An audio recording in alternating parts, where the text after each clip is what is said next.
We're on to the yo as an example for the ultramarathon, the objective.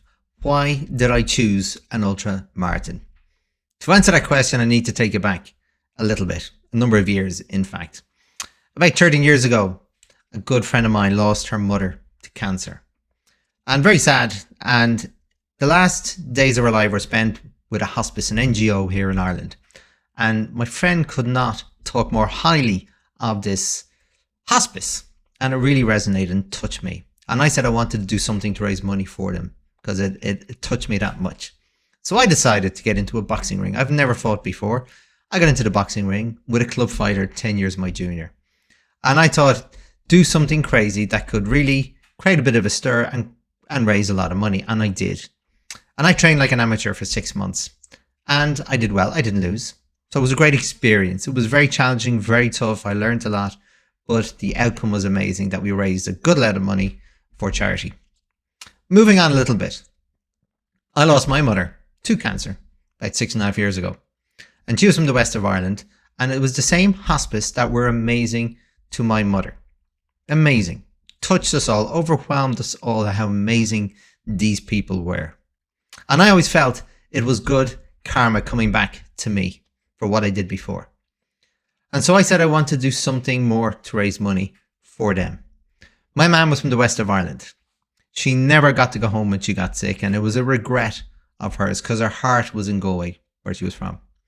So I set a challenge to myself that I wanted to run from her family home in Galway to my family home where I grew up in Dublin, where we lived all our lives. The width of Ireland. So that's my challenge, and raise money for that hospice. That is my big goal. So what I'm doing with this ultramarathon is a stepping stone. What I've been doing before this has been other previous stepping stones. It's a journey. I'm not a natural long distance runner. So I have to work really hard to train my body and all the other things I talked about before, all the different variables I need to control to ensure I can do this. This absolutely scares me. I'm a sprinter by nature. Boxing, table tennis, soccer, they are my main sports, and golf. Long distance is alien, has been alien to my body, and I'm working very hard to overcome that. And that is my challenge. And that's going back to why your objective is so important. It has to be ridden with person, laden with purpose. So as you can tell, mine is, I cannot let this go. This has to happen. And it will. I'm absorbing it. It's empowering me to be better at what I do. And I respect it because it scares me. But this is nothing compared to what those people endure through their lives. So this is nothing to them. So I'm willing to do this for a very good cause. And I will do whatever it takes. And yes, it scares me. But anytime I have a bad thought, I finish it with an action. What am I going to do to make sure I get closer to it? How can I change a bad thought, negative thought, with something good? That's a pattern I've developed over the years. And it's really important to do that. So that is why I'm doing it. That's a huge purpose for me. And I won't let it go. As I said, this is a few years in the making. What I did last year, what I achieved last year, what am I going to achieve this year are all stepping stones for my big challenge next year.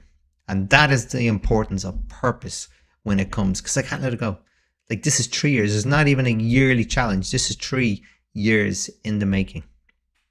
That's patience, discipline, everything to do with it. And that's what purpose will drive. Purpose and passion will drive the perseverance that you need to do to have to achieve your goal. I hope this makes sense. If you have any questions, please get in touch. In the meantime, this is Shay saying, have a great day.